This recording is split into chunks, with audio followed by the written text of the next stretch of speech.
మనం చెప్పట్ల. అది అంటే అది ఎవరి ధైర్యం?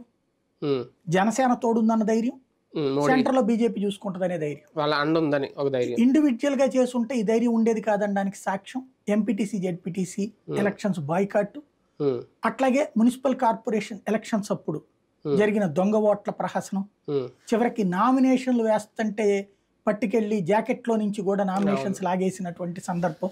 అప్పుడు కూడా మొండిగా నిలబడ్డోళ్ళు ఎవరు? జనసేన వాళ్ళు, పవన్ కళ్యాణ్ బ్యాచ్. అప్పుడు తెలుగుదేశం వాళ్ళు చివరికి అది తట్టుకోలేక శాంతం బాయ్కాటే చేసేసి సైలెంట్ కూర్చున్నారు కదా. కాబట్టి ఆ రూట్ లో చూసుకున్నప్పుడు ఫిజికల్ ఆస్పెక్ట్ లో జనసేన కలిసి వచ్చింది, అప్పర్ హ్యాండ్ కి బీజేపీ కలిసి వచ్చింది సైకలాజికల్ గా.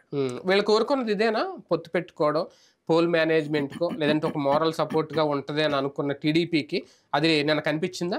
ఖచ్చితంగా. ఎందుకంటే తెలుగుదేశం పార్టీ శ్రేణులకి ధైర్యం అనే కంటే కూడా చంద్రబాబుకు ధైర్యం అయింది. బాబు ఆ పొత్తు పెట్టుకున్నప్పుడు చాలా మంది వద్దన్నారు బాబుని. సార్ బీజేపీతో పొత్తు పెట్టుకుంటే ముస్లింలు ఓట్లు పోతాయి, పవన్ కళ్యాణ్ తో పొత్తు పెట్టుకుంటే మనకి తర్వాత నెత్తినెక్కి కూర్చుంటాడు ఇట్లాంటి. బట్ పవన్ కళ్యాణ్ విషయంలో తర్వాత టీడీపీ వాళ్ళే కన్విన్స్ అయ్యారు.